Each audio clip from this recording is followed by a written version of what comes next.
Tous les jours, nous utilisons le terme chair. Des fois même appliqué en disant, il est charnel, elle est charnelle. Ça, c'est la chair qui t'a poussé à dire ceci. C'est la chair qui t'a poussé à dire cela. La chair est faible, notre verset préféré, et l'esprit bien disposé. Mais nous ne connaissons pas toujours de l'Ancien Testament au Nouveau Testament qu'est-ce que la Bible dit réellement sur le concept de la chair. Alors, il était important que j'en arrive là, parce que j'ai eu à parler de l'homme, la trinité de l'homme, l'esprit, l'âme et le corps, mais il y a une autre entité dont je n'ai pas parlé. Je n'ai pas parlé, bien évidemment, de la chair. Nous avons tous compris c'est quoi l'esprit, ou bien c'est qui l'esprit, l'âme, le corps. Je suis revenu sur ça plusieurs fois dans différents messages. Mais on n'a jamais compris vraiment ce que veut dire la chair. Parce que la chair, c'est le corps, la chair, c'est l'âme, la chair, c'est la nature humaine. En fait, la chair, c'est quoi? Quand on dit de crucifier la chair, de se dépouiller de la chair, quand on dit la chair est faite, la chair, là, c'est quoi? Si on doit voir l'homme, esprit, âme et corps, où allons-nous situer la chair? Le mot maintenant, chair, c'est le mot en hébreu bassar et en grec c'est le mot sarx. Alors déjà vous devez savoir que généralement les gens confondent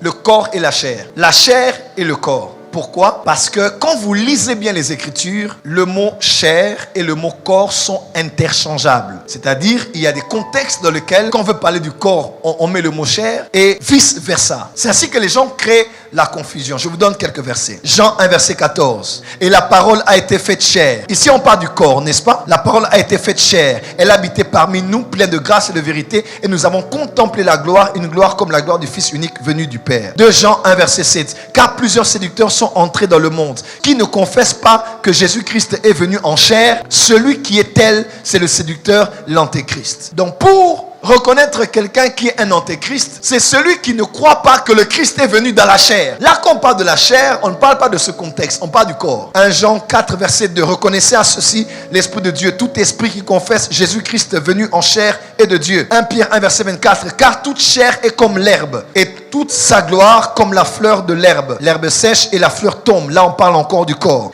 Hébreux 5, verset 7. C'est lui qui, dans les jours de sa chair, ayant présenté avec de grands cris et avec des larmes et des prières, des supplications à celui qui pouvait le sauver de la mort, et ayant été exaucé, a été à cause de sa piété. 1 Timothée 3, verset 16. Et sans contredit, le mystère de la piété est grand. Celui qui a été manifesté en chair. Dieu a été manifesté de quoi? Dans la chair. Quand on parle de chair là, on parle du corps. Romains 9, verset 3, l'apôtre Paul parle de ses parents selon la chair. Là, il parle de ce qui a un lien avec le corps. 2 Corinthiens 10, verset 3 à 4. Si nous marchons dans la chair, nous ne combattons pas selon la chair. Car les âmes avec lesquelles nous combattons ne sont pas charnelles, mais elles sont puissantes par la vertu de Dieu pour renverser les forteresses. Là, on ne parle pas de la chair de ce contexte. Là, on parle de la chair du corps. Donc, nous marchons dans la chair. Ne veut pas dire que nous sommes charnels. Nous marchons dans ce contexte avec ce corps. Mais quand on doit combattre, c'est pas avec ce qui est de ce corps, du monde physique. Mais nos âmes sont puissantes par la vertu de Dieu pour renverser les forteresses. Alors, comme je l'ai dit,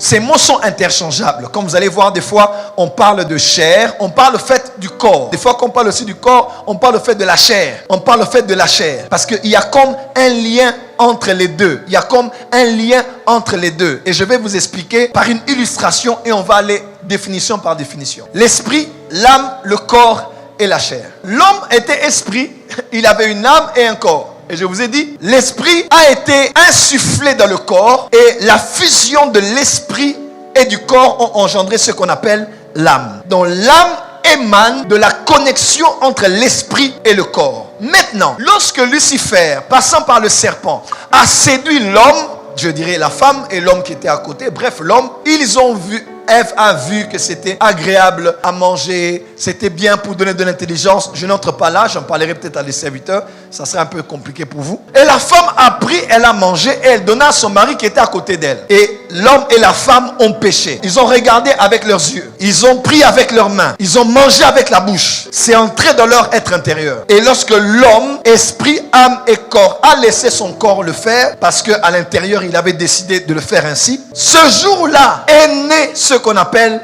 la chair. Et la chair est née d'où? Si l'âme est née de la connexion entre l'esprit et le corps, la chair est née de la connexion entre le corps et le péché. Si l'âme, l'esprit que Dieu avait créé, il a soufflé dans le corps, il y a eu un contact entre l'esprit et le corps. Lorsqu'il y a eu fusion, il y a eu l'âme. L'âme maintenant qui est le centre. En fait, l'âme, c'est le meilleur de l'esprit et du corps. Donc tout ce qu'il y a de bien dans l'esprit et du corps se sont retrouvés dans ce qu'on appelle l'âme. L'âme, l'âme, l'âme. Et autant que l'âme émane de la fusion de l'esprit et du corps, autant que La chair est née de la connexion entre le corps et le péché. Quand les deux se sont connectés, quand l'homme a péché, quelque chose s'est créé. Le péché comme soi. Le péché là, c'était pas l'impudicité, hein, c'était pas l'ivrognerie, c'était la désobéissance. Lorsque l'homme pour la première fois a désobéi à son créateur, le concept de péché, vous voyez quand on dit que Jésus s'est fait pécher, c'est pas un péché, c'était le péché en soi qui a souillé l'homme, qui a souillé l'univers, la désobéissance. Quand le péché a été connecté avec le corps de l'homme, il y a une naissance de ce qu'on appelle la chair. Et ce que je vous prêche, vous ne verrez ça dans aucun livre. C'est des choses que j'ai reçues par révélation de l'esprit. Lisez les Bibles, vous allez comprendre.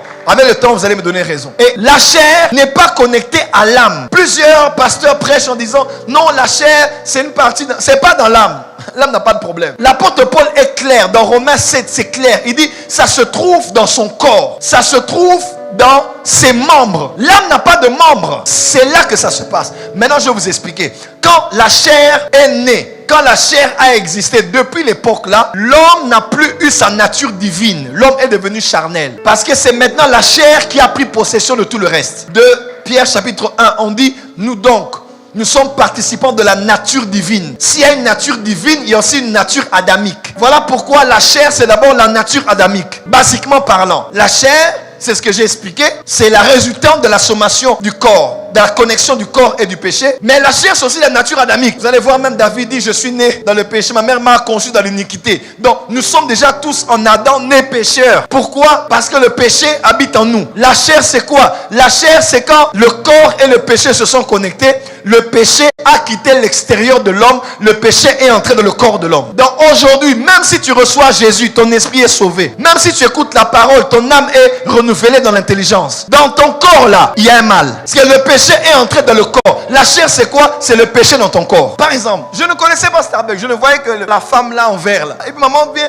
elle a toutes des choses bien. Tu vois. Oh non, chérie, tout ça Starbucks. Ah, j'ai pris, c'était comme du lait. J'ai dit, mais c'est quel goût dedans? Et quand j'ai pris, j'ai bu et j'ai trouvé que c'était bon. Je l'ai pris une fois et j'ai aimé cela. J'ai adopté cela. Mais j'ai pris une seule fois. Mais le goût du Starbucks est resté en moi, me prédisposant à chercher la prochaine fois la première occasion de boire. Que veut dire la chair? Comment? Lorsque l'homme a péché la première fois, le goût du péché qui était resté dans l'homme, qui le prédispose à pécher encore, c'est ce qu'on appelle la chair. Donc je ne sais pas t'expliquer, mais le Starbucks est en moi. Si je pense à ça, je sens encore le goût dans ma bouche. Vu qu'il n'y a pas ici, j'attends le prochain voyage pour arriver à l'aéroport et chercher le premier Starbucks. Donc la première occasion d'être devant Starbucks, je ferai tout pour en boire. Je devais recevoir au bureau la dernière fois. On a fait un détour quelque part là. Oh, il y a un Starbucks. J'ai dit Starbucks, chai.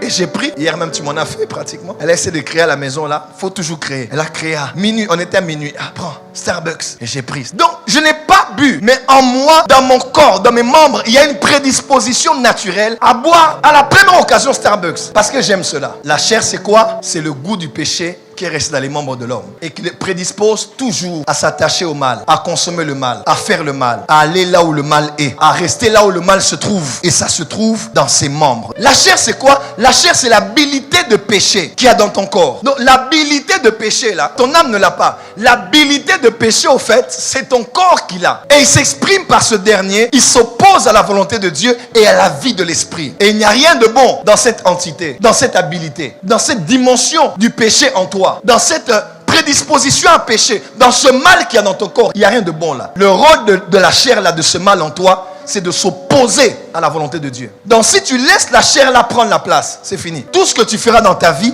sera opposé à la volonté de Dieu et sera opposé à la vie de l'esprit. Voilà pourquoi on met toujours l'opposé entre les œuvres de l'esprit et les œuvres de la chair. Elles sont contraires les unes les autres. Pour ne pas que chacun fasse ce qu'il veut. Soit tu vis dans la chair, soit tu vis dans l'esprit. La chair, c'est quoi? La chair, c'est le vieil homme qui tire sa force des 5 sens par nos membres, de notre âme, entre parenthèses, on voit du salut, notre sang et même de l'action démoniaque. Tu as déjà reçu Jésus. La personne là qui était avant que Jésus ne vienne dans ton cœur, cette personne là, aujourd'hui tu es frère Christian, tu es sœur Julie, tu es pasteur Paul, tu es docteur Julien, tu es enfant de Dieu, tu es né de nouveau. Alors l'homme que tu étais avant Christ là, cet homme là, le vieil, maintenant tu es un homme nouveau. On appelle ça la nouvelle naissance. Donc celui que tu étais, celle que tu étais là, c'est ce qu'on appelle le vieil homme. C'est le vieil homme qui tire sa force de quoi? De ton corps par les 5 sens. C'est là que tout commence d'abord. Première force de la chair. La chair dont je parle, elle tire sa force des 5 sens. Les 5 sens sont la vue, l'ouïe, l'odorat, le toucher et le goût. Donc, vu que nous vivons dans le monde, c'est le corps qui te met en contact avec le monde ambiant. L'âme te met en contact avec toi-même. L'esprit te met en contact avec le monde spirituel. Alors, ton corps là est ouvert au monde, à ce que tu vois, à ce que tu entends, à ce que tu goûtes, à ce que tu sens. Et la chair tire sa force parce qu'elle est connectée au corps. Elle va toujours pousser ton corps à suer le reste de ton être. Par ce que tu as vu. La convoitise des yeux, la convoitise de la chair, l'orgueil de la vie de ce monde. Les 5 sens jouent pour beaucoup. Voilà pourquoi les 5 sens sont un don de Dieu. Mais il ne faut jamais vivre selon les 5 sens. Tu vois comme si tu n'as pas vu. Tu entends comme si tu n'as pas entendu. Tu sens comme si tu n'as pas senti. Tu es à genoux. Tu as mal au genou. Mais tu dis non, je ne vis pas selon la chair. Je ne vis pas selon le corps, selon les 5 sens. Je vis selon l'esprit. Mon corps, tu vas rester là.